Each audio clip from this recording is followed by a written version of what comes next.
आज हम गीता के प्रथम अध्याय का पाठ करने जा रहे हैं। तो सबसे पहले गीता के प्रथम अध्याय का श्रवण करने से पहले आप एक बार मंत्र बोले, ओम श्री परमात्मने नमः। अब हम पहला अध्याय शुरू करते हैं।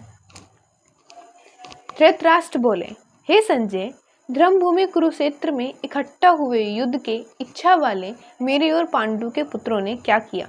इस पर संजय बोले, उस समय राजा दुर्योधन ने व्यूहरचना युक्त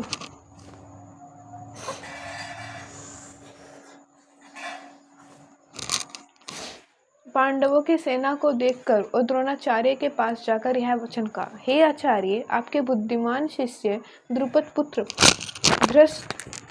धृष्टद्युम्न द्वारा व्यूहकार खड़ी की हुई पांडु पुत्रों की इस भारी सेना को देखिए। इस सेना में बड़े बड़े धनुषों वाले युद्ध में भीम और अर्जुन के समान बहुत से सूरवीर हैं, जैसे सात्विक और विराट तथा महारथी राजा द्रुपद और धृष्टकेतु, चेकितान तथा बलवान काशीराज, पुरुजित, कुंती भोज और मनुष्य में श्रेष्ठ सैव्य और पराक्रमी युधामन्यु तथा बलवान उत्तमौजा, सुभद्रा पुत्र अभिमन्यु और द्रौपदी के पांचों पुत्र, ये सभी महारथी हैं।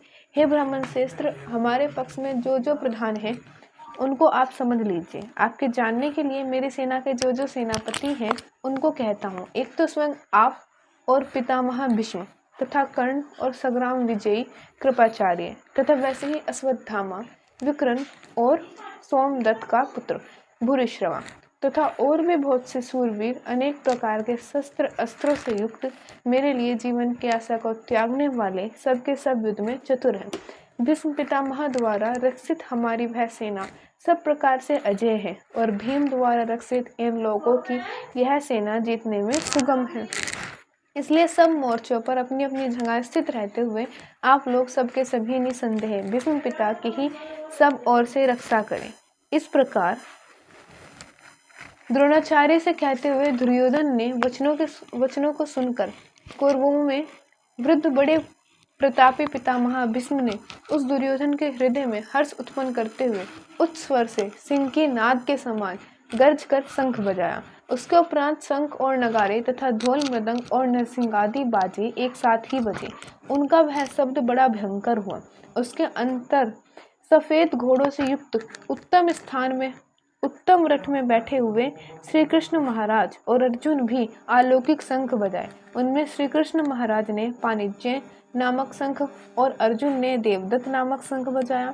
भयानक कर्म वाले भीमसेन ने पौंड नामक महाशंख बजाया। कुंती पुत्र राजा युधिष्ठिर ने अनंत विजय नामक शंख तथा नकुल तथा सहदेव ने सुघोष और मणि पुष्पक नाम वाले शंख बजाए।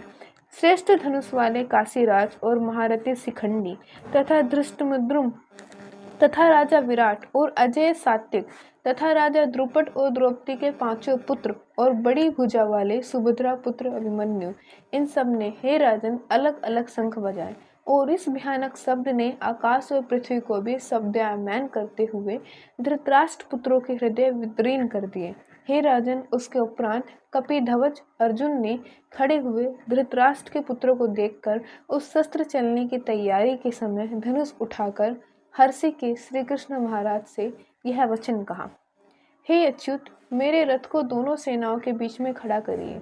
जब तक मैं इन स्थित हुए युद्ध के कामना वालों को अच्छे प्रकार देख लूं कि इस युद्ध रूप व्यापार में मुझे किन किन के साथ युद्ध करना योग्य है, दुर्बुद्धि दुर्योधन का युद्ध में कल्याण चाहने वाले जो ये राजा लोग इस सेना में आए हैं, उन युद्ध करने वालों को मैं देखूंगा।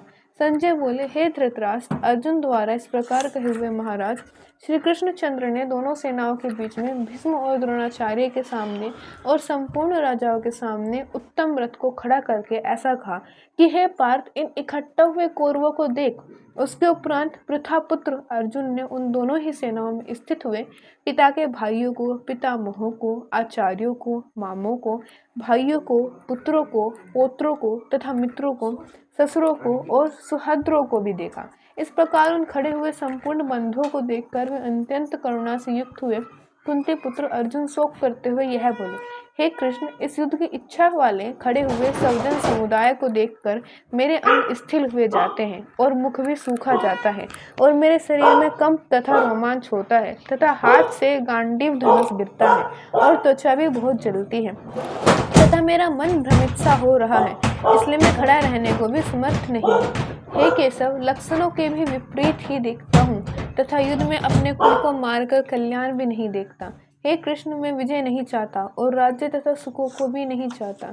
हे गोविंद, हमें राज्य से क्या प्रयोजन है अथवा भोगों से और जीवन से भी क्या प्रयोजन है, क्योंकि हमें जिनके लिए राज्य, भोग और सुखाधिक इच्छित है वे ही यह सब धन और जीवन की आशा को त्याग कर युद्ध में खड़े हैं, जो कि गुरुजन, ताऊ, चाचे, लड़के और वैसे ही दादा, मामा, ससुर, पोते, साले तथा और भी संबंधी लोग हैं। इसलिए हे मधुसूदन, मुझे मारने पर भी अथवा 3 लोक के राज्य के लिए भी मैं इन सबको मारना नहीं चाहता, तो पृथ्वी के लिए तो कहना ही क्या है। हे जनार्दन, धृतराष्ट्र के पुत्रों को मारकर भी हमें क्या प्रसन्नता होगी।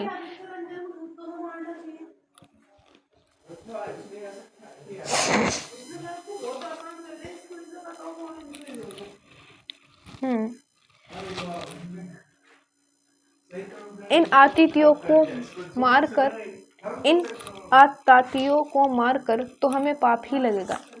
इससे हे माधव, अपने बांधव धृतराष्ट्र के पुत्रों को मारने के लिए हम योग्य नहीं हैं, क्योंकि अपने कुटुंब को मारकर हम कैसे सुखी होंगे। यद्यपि लोभ से भ्रष्ट हुए ये लोग कुल के नाशकृत दोष को और मित्रों के साथ विरोध करने में पाप को नहीं देखते हैं, परंतु हे जनार्दन, कुल के नाश करने से होते हुए दोष को जानने वाले हम लोगों को इस पाप से हटने के लिए क्यों नहीं विचार करना चाहिए, क्योंकि कुल के नाश होने से सनातन कुल धर्म नष्ट हो जाता है। धर्म के नाश होने से संपूर्ण कुल को पाप भी बहुत दबा लेता है तथा हे कृष्ण, पाप के अधिक बढ़ जाने से कुल की स्त्रियां दूषित हो जाती है और हे वासनीय हे वासनीय स्त्रियों के दूषित होने पर वर्ण संकर उत्पन्न होता है और वह वर्ण संकर कुल घातियों को और कुल को नरक में ले जाने के लिए ही होता है।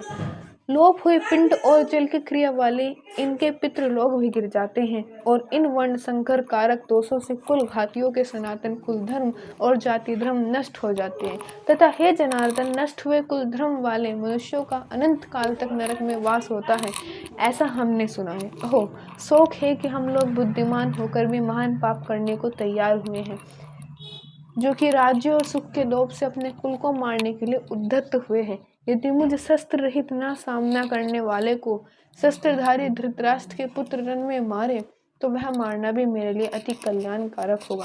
संजय बोले, रणभूमि में शोक से उद्विग्न मन वाले अर्जुन इस प्रकार कहकर बाण सहित धनुष को त्याग कर रथ के पिछले भाग में बैठ गए। इति श्रीमद् भगवती रूपी उपनिषद एवं ब्रह्म विद्या तथा योग शास्त्र विषयक श्री कृष्ण और अर्जुन संवाद में अर्जुन विषाद योग नामक पहला अध्याय।